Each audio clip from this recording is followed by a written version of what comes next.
favor ou contra? Ou não é bem assim? Jornal Jangadeiro. Debate. É isso, dia de sexta-feira é dia de debate aqui na Jangadeiro Band News FM, é o JJ Debate. Hoje nós vamos falar sobre parlamentarismo. Temos como convidado Carla Michele Quaresma, que é professora, cientista política, Carlos Matos, diretor da Train DG e da Solari Brasil e ex-deputado estadual. Você que está nos ouvindo, acha que os problemas políticos do Brasil se resolveriam com a mudança de forma de governo? Você confiaria dar mais poderes aos parlamentares? A gente traz para o centro do debate de hoje o parlamentarismo, tema que sempre vem à tona quando o país enfrenta alguma crise. E hoje, dia de sexta-feira, Vanderlei Filho foi convocado aqui para a nossa mesa para participar. Vanfio, bom dia para você. Bom dia, Carla. Bom dia a todos. É isso. Vamos também cumprimentar aqui e dar bom dia para que vocês iniciem. Eu vou ficar por aqui monitorando a participação dos nossos ouvintes, combinado? Então, quem tiver qualquer dúvida, pergunta, já manda para a gente pelo 981543814. Atualmente a ideia do parlamentarismo é defendida pelo presidente da Câmara, Arthur Lira. Ele sugeriu que, para o Brasil alcançar a estabilidade política, uma das opções seria a mudança do sistema de governo, saindo do presidencialismo que a gente tem hoje, plantando a partir de 2026 um regime parlamentarista ou semipresidencialista, nas palavras de Arthur Lira, que, segundo ele, é muito menos danoso que caia um primeiro-ministro do que um presidente da República. No sistema parlamentarista, como o próprio nome já diz, os parlamentares eleitos pelo povo é que escolhe entre eles o chefe de governo, que é o primeiro-ministro. O presidente teria, nesse caso, poder esvaziado, reduzido, quase simbólico. Já no presidencialismo, ou melhor, no semipresidencialismo, o poder fica mais dividido entre o primeiro-ministro e o presidente eleito diretamente pela população. E aí a pergunta que a gente faz é a seguinte, o Brasil está preparado para uma mudança de governo? Não seria melhor realmente uma grande reforma política, já que a gente tem tantas crises com o sistema presidencialista, impeachments, ameaça de impeachment, desde 88, a Constituição de 88, nós temos aí dois impeachments, dois processos de impeachments abertos, um contra o Collor, outro contra a Dilma, o presidente Fernando Henrique Cardoso e Lula conseguiram concluir os mandatos, mas sempre assim, com muita dificuldade em relação a essa relação com o Congresso. Enfim, para falar sobre isso, a Carla já anunciou, temos aqui Carlos Matos, diretor da Trainee DG e Solariza Brasil, que foi deputado estadual pelo PSDB, um partido que programaticamente defende o parlamentarismo, e a cientista política, professora Carla Michele Quaresma, a quem a gente já agradece aos dois aqui pela contribuição, pela presença. E começando aqui, então, com o Carlos Matos, abrindo aqui o nosso debate, perguntando, será que o parlamentarismo é viável no Brasil? Carlos Matos, já tivemos aí plebiscitos, um em 63, um em 1993, e os dois foram, a população preferiu a manutenção do presidencialismo. Será que agora seria diferente?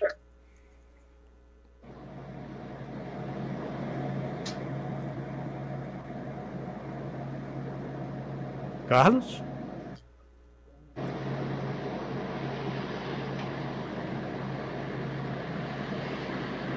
Enquanto a gente regulariza aqui, então, o contato com o Carlos Matos, a gente passa, então, a questão para a professora Carla. Bom dia, professora, muito obrigado mais uma vez. Carla Quaresma, a respeito dessa questão do parlamentarismo. Será que é uma solução?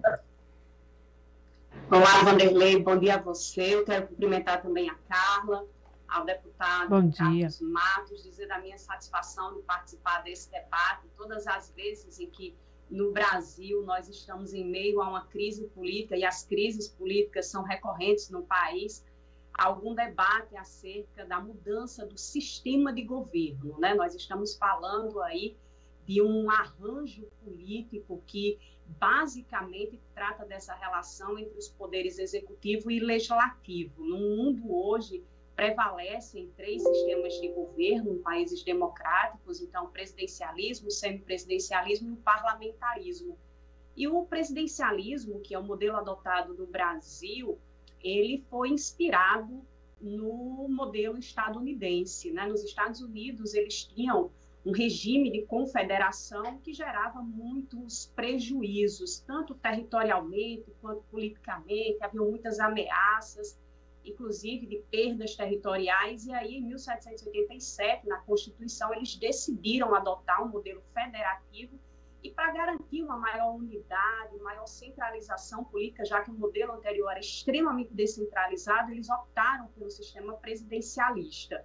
Um presidencialismo com características muito peculiares. O presidente da República nos Estados Unidos tem funções muito limitadas, é quem trata das questões que dizem respeito às relações econômicas com outros países e também à proteção territorial, mas o dia a dia, o cotidiano da administração está nos estados e municípios. E, além disso, o presidente da República nos Estados Unidos lida com 2 partidos políticos. Um é o seu e o outro diverge muito mais por questões morais do que propriamente políticas, já que em relação aos grandes temas de interesse da sociedade, eles convergem. Então, é um modelo muito específico, criado numa situação para atender a uma necessidade histórica muito específica daquele povo, mas porque foram os primeiros nas Américas a declarar a independência, acabaram inspirando outros países, e aqui na América Latina, todos os países adotaram, portanto, o sistema presidencialista, que é esse sistema em que separa as funções executivas das funções legislativas, em que o presidente da República ocupa uma dupla função, é o único sistema em que o presidente da República ocupa essa dupla função, em que ele é ao mesmo tempo chefe de Estado e chefe de governo, portanto, os holofotes estão muito voltados para esse indivíduo. Além disso, o presidencialismo apresenta um caráter de soma zero, que faz com que o sistema seja pouco democrático em relação aos outros 2 sistemas de governo. Então, é um sistema que é gerador de crise no caso dos países latino-americanos, e aqui no Brasil nós estamos vivenciando isso. Esse debate não é recente no país, desde os primeiros anos da República, que acadêmicos, políticos já debatem a necessidade de um sistema que tente a consertar os nossos desacertos republicanos, porque nós temos uma excessiva personalização da política no país, porque nós temos uma confusão muito grande no país entre o público e o privado, e isso independe de quem seja o governante de plantão. Nós passamos aí por diversas vertentes ideológicas no período republicano, e independente disso, nós vemos essa excessiva personalização. Isso, obviamente, que reforça o autoritarismo da cultura política brasileira e acaba sendo gerador de crises. Eu vou lhe dizer, Vanderlei, em relação à sua pergunta, que a mudança do sistema não resolve os nossos problemas. O que resolve os nossos problemas é uma mudança da cultura política do país. Mas a mudança do sistema pode garantir que nós tenhamos maior estabilidade política e, em caso de necessidade, de insatisfação com os atos do presidente ou do chefe do governo, essa substituição pode ser feita de maneira muito menos traumática, tanto no semipresidencialismo quanto no parlamentarismo. Carlos Matos agora nos escuta? Sim, escuto. Bom dia, Carlos Matos, muito obrigado. Prazer estar aqui com o senhor. Enfim, continuando, dando continuidade então ao nosso debate, o parlamentarismo, ele não seria um modelo em que a possibilidade de queda de um gabinete, de um primeiro-ministro, né, ele não seria também um gerador de crises políticas parecidas com os impeachments, as ameaças de impeachment que já existem hoje?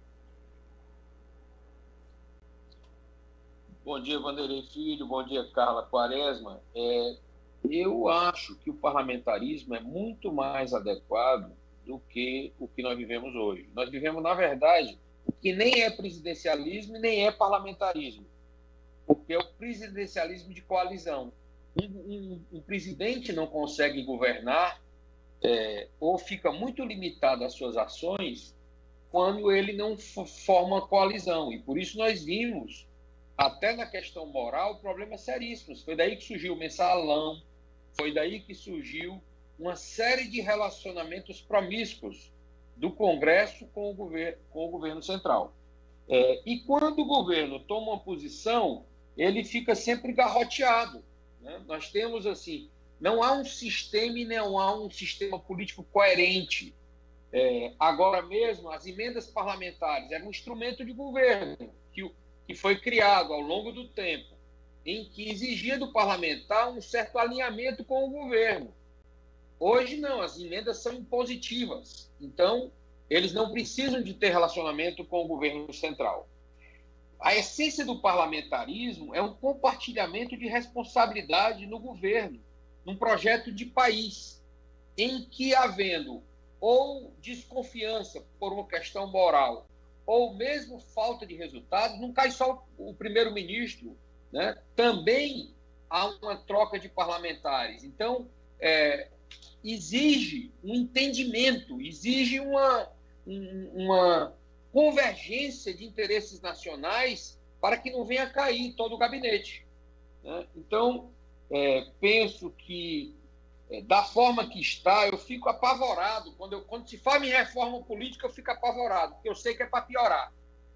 Porque ele é autonomamente feito pelos parlamentares que fazem reforma política para se perpetuarem lá, não abrindo espaço para oxigenação, fortalecendo o personalismo, destruindo os partidos políticos que já estão em grave crise.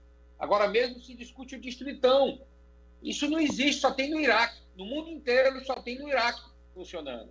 Por que está se pensando em fazer no Brasil? Para que os parlamentares hoje se perpetuem lá e não haja oxigenação para novos parlamentares. Acho que a doutora Carla coloca bem quando diz que tem que mudar uma cultura política, mas eu penso que o sistema ele pode ser fonte geradora da mudança cultural. Se não houver um sistema feito por especialistas, por notáveis, onde seja um pacote de soluções coerentes entre si, toda a reforma política que entra no Congresso sai totalmente deformada, com jabutis absurdos que são negociados uns com os outros e, no final, não só fica incompreensível, mas piora. Agora, olha, está lá no Congresso uma discussão sobre deixar de criminalizar ações absurdas, transportar eleitores no dia da eleição, fazer comício no dia da eleição. Isso é já matéria consolidada. É claro que é crime. Agora não, vai se transformar apenas numa multa. Ou seja, o dinheiro leva tudo, vence tudo. Você pode ter qualquer atitude e basta ter o dinheiro para pagar a multa. Não é mais crime. Que absurdo, né? Sim, sim. Professora, pegando o gancho então aqui na fala do Carlos Matos, essa questão da cultura política, será que a sociedade brasileira ela estaria preparada para uma mudança dessa envergadura de sistema de modelo? Porque já, como eu disse logo no começo, já houve 2 plebiscitos no Brasil, né, um referendo e depois um plebiscito, né, um em 63 e outro em 93, e que foi recusado. Seria, pegando também um gancho no que a senhora já falou, a tradição personalista aqui de poder no Brasil, né, que vê na figura do presidente aquela pessoa, o líder, né, o pai, né, que vai guiar o país. Enfim, a necessidade de ter um líder forte acaba impedindo ou atrapalhando que a população assimile a proposta do parlamentarismo? Vanderlei, nós tivemos, de fato, recentemente, né, em 1993, porque assim foi posto na Constituição de 88, na realidade o sistema adotado deveria ter sido parlamentarismo, né? Foi a proposta apresentada pela Comissão Afonso Arinos, mas a proposta foi derrotada, manteve-se o presidencialismo, né, na ocasião muito por influência do então presidente da República, que queria manter esse sistema de governo, mas aquele momento não encerrou a discussão, já que foi incorporada ao texto constitucional essa consulta que seria feita em 1993, para que o povo decidisse não só sobre o sistema, mas também sobre o regime de governo. E aí veio um grande problema, porque esse debate não é cotidiano. Infelizmente, nós não vivemos essa realidade política no Brasil, de discutir temas que são tão importantes para a democracia no nosso cotidiano. Quando nós falamos de política, as instituições criminalizam a atividade política. Isso em casa, a gente escuta uma criança, quando está aprendendo a falar, antes de dizer papai e mamãe, diz político é corrupto. Então, há uma criminalização sistemática da atividade política. Isso é feito na família, isso é feito na escola, isso é feito na igreja, muitas vezes. Então, nós temos essa forma de depreciação da atividade política feita pelas instituições sociais. Os meios de comunicação acabam também reforçando tudo isso. E a discussão, portanto, quando existe no cotidiano, é essa discussão desqualificada. Então, muito provavelmente, Vanderlei, dificilmente você vai encontrar uma pessoa que votou na ocasião do plebiscito que saiba dizer o que são sistemas de governo. Então, embora tenha existido a propaganda eleitoral, que é o que na ocasião de um plebiscito ou de um referendo deve existir, né, um horário gratuito de propaganda, e as frentes se organizaram para fazer isso, mas o debate ficou muito no entorno dos regimes de governo e as pessoas foram levadas a acreditar que uma mudança no sistema inevitavelmente geraria uma mudança no regime. Como o nosso grande exemplo, o nosso grande paradigma de parlamentarismo está no Reino Unido e na Inglaterra, o regime é monárquico, as pessoas foram levadas a acreditar que se optassem pelo parlamentarismo, necessariamente ele teria que ser monárquico e não republicano. Então, houve uma confusão muito grande, a campanha não serviu para esclarecer, ao contrário, ela confundiu ainda mais as pessoas, e isso precisa ser discutido de forma mais cotidiana. Nós só falamos na mudança do sistema quando há uma crise. O presidente da Câmara se posicionou semana passada defendendo o semipresidencialismo e a sociedade ficou sem entender direito do que ele estava falando. Afinal de contas, o que é esse semipresidencialismo? Até porque o semipresidencialismo é um sistema adotado em poucos países. Então, não é uma discussão cotidiana, nós precisamos debater mais essas coisas que dizem respeito a esse funcionamento do campo político, regimes políticos, regimes de governo, sistemas de governo, discutir melhor para que as pessoas possam se apropriar desses temas de maneira mais qualificada.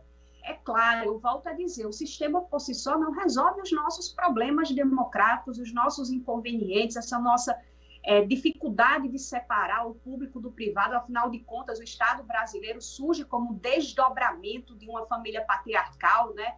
É um Estado que reflete uma relação existente no Brasil, colônia ainda, na relação entre a Casa Grande e a Senzala, e é por isso que as pessoas entendem a política como algo muito distante ainda do cotidiano.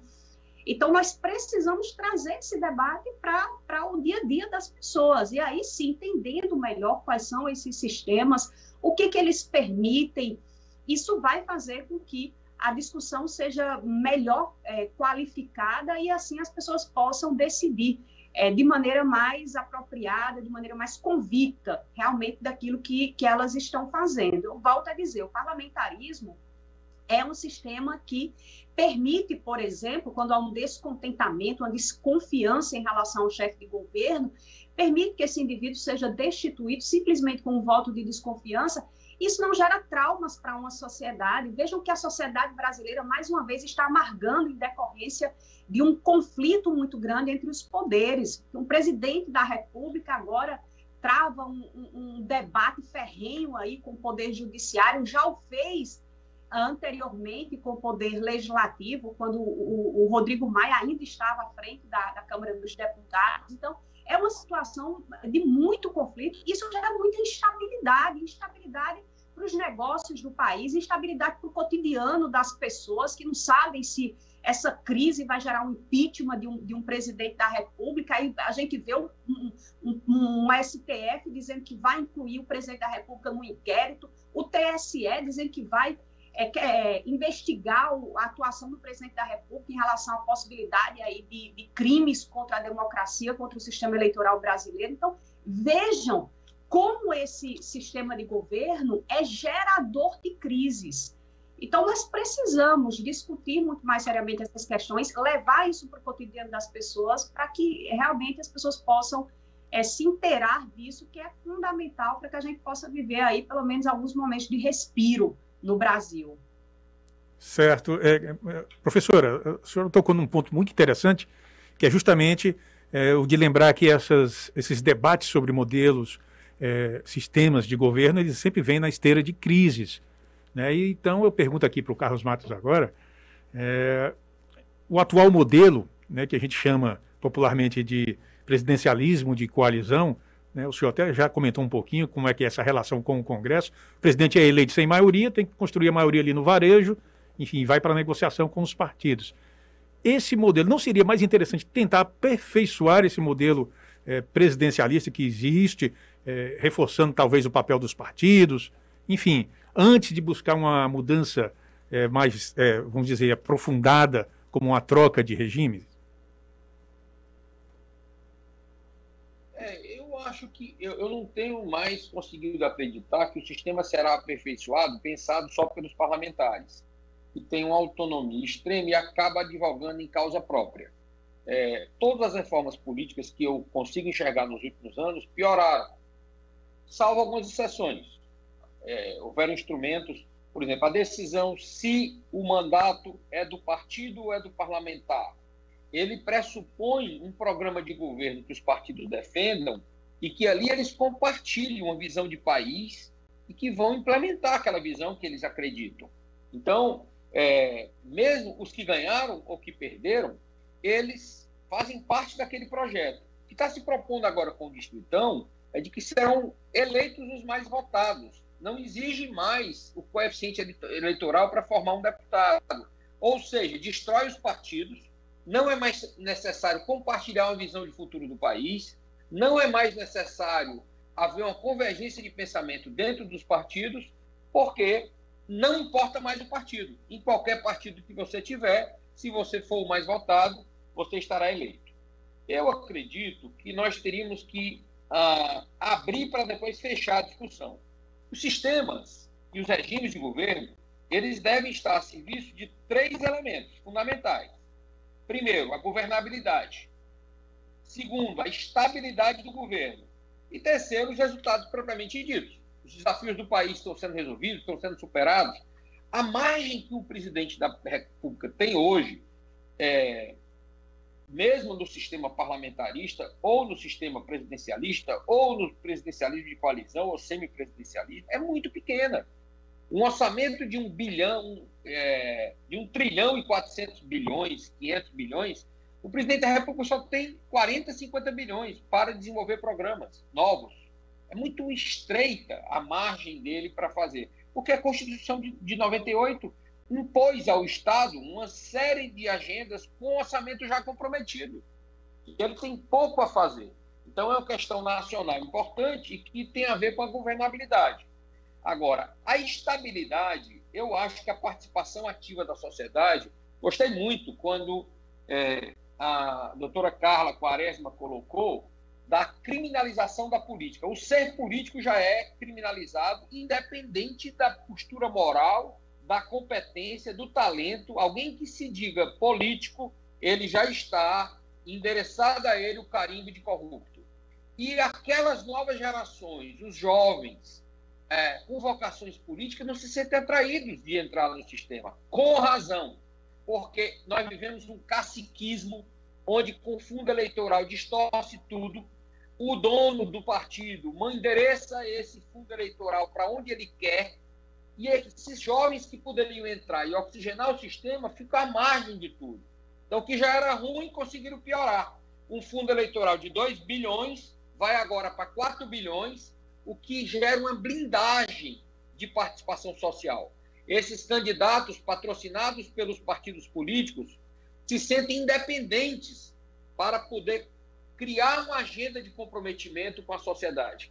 Eu acho que a política precisa ter uma participação mais ativa da sociedade, que nós vemos isso nas nações mais civilizadas. Mesmo assim, tem uma série de distorções. Mas sem participação da sociedade, esqueça, não vai ter política boa. Vai ser sempre degradada e degradante. Professora Carla, a gente tem agora perguntas dos ouvintes, e eu vou até pedir para a sua xará aqui, a Carla Moura, né, trazer aqui essas perguntas para a gente. Vamos lá. O Antônio, ele pergunta aqui, no âmbito da reforma política, seria o fim da reeleição uma forma de limpar o ambiente político brasileiro? Professora Carla? Carla, a emenda da reeleição foi aprovada na década de 90, né? A Constituição brasileira não permite a reeleição para cargos executivos. Então, ela foi aprovada na década de 90, né? Inclusive no governo Fernando Henrique Cardoso, e ele foi o primeiro que se beneficiou da emenda. Mas nós entendemos que no Brasil existe uma deficiência muito grande em relação a políticas de Estado. Nós vivíamos no Brasil o tempo dos governos. Então, Quando um governo não conseguia fazer o seu sucessor, tudo aquilo que havia sido construído num tempo muito curto, porque um espaço de 4 anos é um tempo muito curto do ponto de vista de políticas públicas, do amadurecimento dessas políticas públicas, aquilo tudo era desfeito, desconstruído muito rapidamente, né? Como diria Maquiavel, para extinguir o sangue do antecessor. Então, o que nós percebemos é que depois da aprovação da emenda da reeleição, nós conseguimos construir algumas políticas de Estado, né? No governo Fernando Henrique Cardoso, com o Plano Real e, finalmente, a estabilidade econômica, que era algo tão desejado pela sociedade brasileira, né? Que penou muito ali durante o governo Sarney, ainda com o governo Collor e depois Itamar Franco, no iniciozinho, com aquela situação inflacionária no Brasil, corroendo o poder de compra, né? Aí o governo Itamar Franco, optando pelo Fernando Henrique Cardoso para a condução da pasta da Fazenda, implementou o Plano Real. O governo Fernando Henrique Cardoso, com 8 anos, conseguiu estabilizar a economia do país. Depois nós tivemos o governo do ex-presidente Lula, que conseguiu também construir um projeto de desenvolvimento para o país que contemplou classes sociais antes invisibilizadas pelo poder político. Então, a despeito de como foi aprovada essa emenda, o que nós percebemos é que ela permitiu a construção de políticas de Estado, que era algo ausente na política brasileira. Mas, ainda assim, se nós tivéssemos um sistema em que um gabinete, um órgão colegiado, multipartidário, muito mais democrático, conseguisse definir políticas para o Brasil, nós teríamos, então, muito mais estabilidade política, nós teríamos muito mais desculpa, é um nome difícil, mas teríamos muito mais previsibilidade nas ações governamentais, e isso é possível dentro de um sistema parlamentarista. Carlos Matos, tem mais uma pergunta aqui, Vanfil, do Regivando, né? Ele diz que no meio aí de tanta demanda em reforma política, qual os especialistas avaliam ser a mais urgente? Começar então pelo Carlos Matos. Sobre a questão anterior, eu queria só dar uma opinião, que eu já fui a favor da reeleição, mas ela hoje é clara para mim que é um reforço do personalismo. É como se só eu posso continuar o que eu comecei. E geralmente o segundo mandato é pior do que o primeiro. Então, eu acho que eu hoje sou a favor do fim da reeleição e de que o mandato seja de 5 anos. Eu acho mais saudável para a democracia. Sobre a segunda... Qual foi o ponto? Em relação a essas demandas, né, de reforma política, qual é, na sua avaliação, a mais urgente? Bom, eu acho que a mais urgente é de que volte esse modelo de financiamento público. Para mim, eu acho que está equivocado. Era preciso permitir a participação da iniciativa privada, da sociedade de forma mais ativa, uma forma mais inteligente. Esse conceito de que o poder público deve financiar as campanhas da forma como está, ele fortalece o caciquismo, ele destrói os partidos, é o contrário do que se pretende, é exatamente o contrário do que se pretende. Eu acho que isso precisaria ser corrigido. Mas acho que as entidades, eu diria, a sociedade na forma de entidade, de sindicatos, de associações, são muito omissas na participação da discussão do sistema político. Fica confiado aos políticos, é como a raposa tomando conta do galinheiro. Só os políticos discutem o novo sistema político, como se isso não repercutisse na sociedade inteira. Cadê a participação da CNI, da CNA, dos conselhos federais? Cadê a voz? Qual é o sistema que eles defendem? Era preciso convergir, criar uma convergência nacional, porque se deixar sendo discutido pelos políticos, isso vai ficar um desastre sempre. Nunca vai sair uma boa reforma. Acho que é um equívoco da sociedade confiar o nosso sistema e nosso regime político aos próprios políticos. Porque quem governa é a sociedade, não são os políticos. Isso é um equívoco sistemático que nós temos cometido. E a sociedade organizada, ela é omissa, ela não participa dessa discussão. Professora? Eu acredito que a pluralidade, nós precisamos garantir que a diversidade da sociedade brasileira esteja contemplada nas instâncias de poder. Então, nós tivemos aí essa perspectiva, por exemplo, da inclusão de um percentual de mulheres nas casas legislativas. É inconcebível que mais de 50% da população brasileira e do eleitorado seja feminino, nós não tenhamos essa representação nas casas legislativas e muito menos nas funções executivas. Então, há um desafio muito grande ainda, os partidos políticos são muito fechados à participação de mulheres. O deputado foi muito feliz quando falou da distribuição de recursos financeiros, porque os caciques partidários controlam esses recursos, que são recursos públicos e, portanto, deveriam ser distribuídos com critérios de maior transparência e de maior equidade entre aqueles que pretendem colocar os seus nomes à disposição dos processos eleitorais. Então, eu acredito que essa necessidade de ampliar o sistema para contemplar a diversidade, contemplar o pluralismo é fundamental para a democracia brasileira. Fazer uma pergunta aqui para o Carlos Matos. A gente vê, Carlos, na figura do presidente Jair Bolsonaro, um elemento de tensão, né, no seu estilo, né, o seu estilo de governar, esse elemento de tensão com os outros poderes. A Carla Michele já falou sobre a crise institucional. A gente está sempre ali flertando com essa crise institucional, muito pelo estilo do presidente, que nas eleições dizia que ia enfrentar a velha política, seus defensores, seus aliados. Inclusive, dizem que esse é o maior problema hoje para a governabilidade do país, a velha política. E, ao mesmo tempo, a gente vê agora aí o protagonismo do centrão no governo, né? Enfim, o presidencialismo, a gente tem essa ideia de que o presidente ele pode chegar lá e, com o apoio popular, com a sua votação, ele impor uma agenda, uma pauta, enfim. Isso é uma ilusão?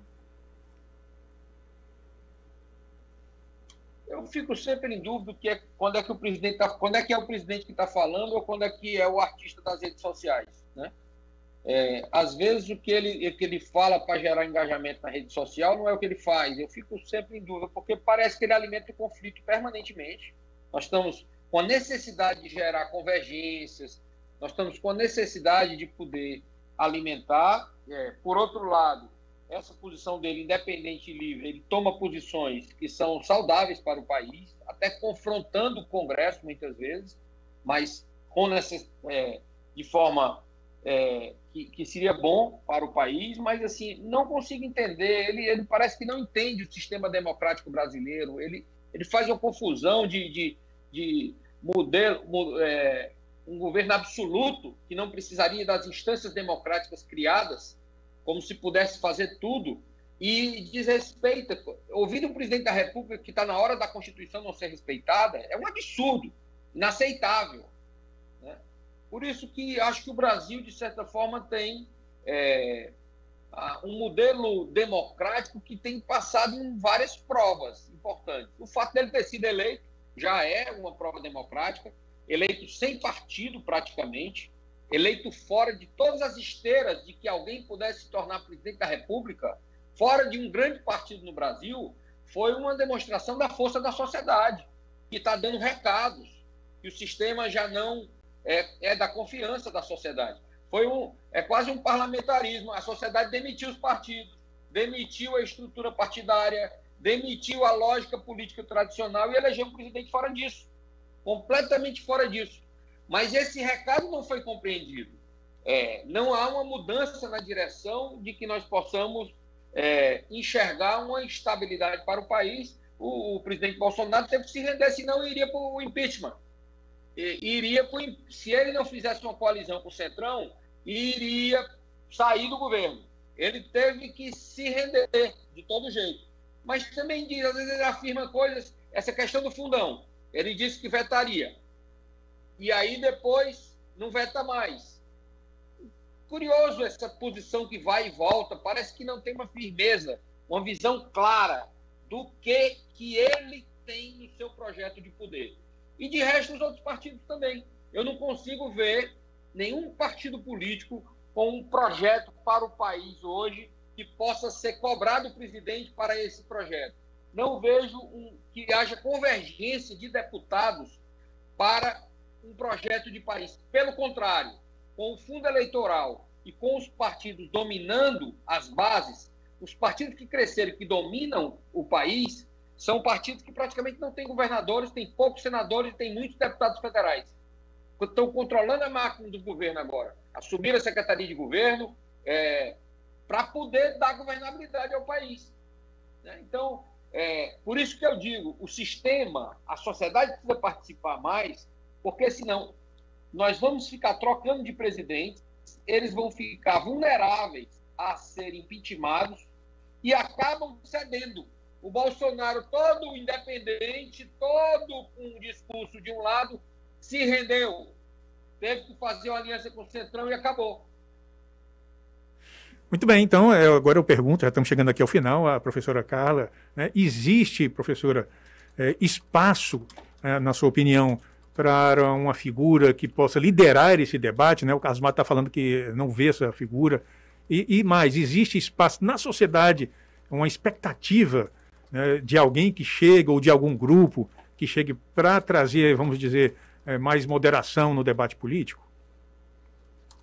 Não, acredito que exista um movimento hoje. Ontem mesmo foi divulgada uma carta assinada por empresários, por intelectuais brasileiros, pessoas preocupadas com o momento político do país. Então, existe, pelo menos dessa perspectiva, agentes que estão assumindo um protagonismo. Mas eu volto a dizer, todas as vezes em que há uma crise, se fala na mudança de sistema de governo. Isso, obviamente, que pode significar casuísmo. Né? Nós tivemos também na década de 60 a mudança do sistema de governo feita de maneira casuística, para limitar os poderes do presidente João Goulart, né, que assumiu em decorrência da renúncia de Jânio Quadros, e foi um desastre para o país. Então, essa discussão precisa ser amadurecida. É necessário aí formar novamente essa comissão de pessoas que realmente se debrucem sobre o tema e apresentem uma proposta que seja mais adequada à realidade brasileira, porque é muito fácil conceituarmos sistemas de governo, mas a classificação, por exemplo, é muito difícil, porque os arranjos possíveis são inúmeros. Cada país vai adequando o sistema às suas necessidades, à sua realidade política. Então, é isso que nós precisamos fazer no Brasil. Nós temos um modelo, um pacto federativo, que foi inspirado também nos Estados Unidos, que não nos serve, porque oprime estados e municípios. Nós temos um sistema de governo inspirado no modelo estadunidense que não nos serve, porque aqui nós temos o multipartidarismo, porque aqui nós temos excessiva personalização, porque aqui, em virtude do Pacto Federativo, o presidente da República tem que influenciar até no paralelepípedo que é colocado no município. Então, é um sistema que realmente não funciona para a realidade brasileira. E nós precisamos debater muito seriamente, de maneira ética, prevendo as consequências dessas decisões que podem ser tomadas, porque nós precisamos encontrar um caminho de estabilidade para o país.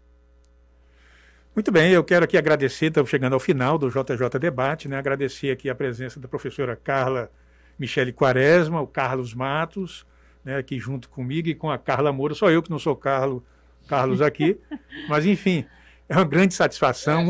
Só deu o Carlos hoje, É um sinal, não sei de quê, mas... Carla, né? Não é não? Pois bem, olha, muito obrigado pela participação dos dois, porque a gente acredita que esse conteúdo sempre ajuda o nosso público aí a refletir a realidade brasileira, né, de forma qualificada, justamente, claro, aí pela forma, né, em que os nossos convidados trazem esses debates. Hoje falamos sobre parlamentarismo, um assunto que está aí, voltou à tona, e a gente agradece mais uma vez aqui a participação de ambos. É isso, Vanderlei. Agradecer também. Eu que agradeço, muito obrigado. Opa, pode falar, Carlos. Não, eu que agradeço. Eu acho que eu parabenizo o Sistema Jangadeiro por essa discussão, porque realmente participar da vida política nacional, eu acho que é uma obrigação de cada um de nós como brasileiros, como cidadão, como cearense. Eu mesmo estou agora começando um projeto chamado Resposta, onde a sociedade me procurou e a gente está junto construindo uma forma de participar de forma inovadora. Acho que tem espaço, a professora Carla colocou bem, tem que ser construído. Não existe um modelo perfeito que a gente possa copiar de uma nação, trazer para o Brasil e dormir em paz, que está resolvido. Existe trabalho, existe construção, e acho que a imprensa tem um papel importante nessa discussão, por isso que eu estou feliz de ter participado e parabenizo a Jangadeiro por essa discussão. Professora? Eu agradeço enormemente pelo convite e desejo um excelente dia a todos. Muito obrigada. Bom, o JJ Debate, com mediação hoje do Vanderlei Filho, Tem direção de Isabela Martã, coordenação de Dina Sampaio, produção de Yuri Costa, e trabalhos técnicos de mais um Carlos, o Carlos Manuel. A gente agradece, o intervalo é rápido, voltamos já já.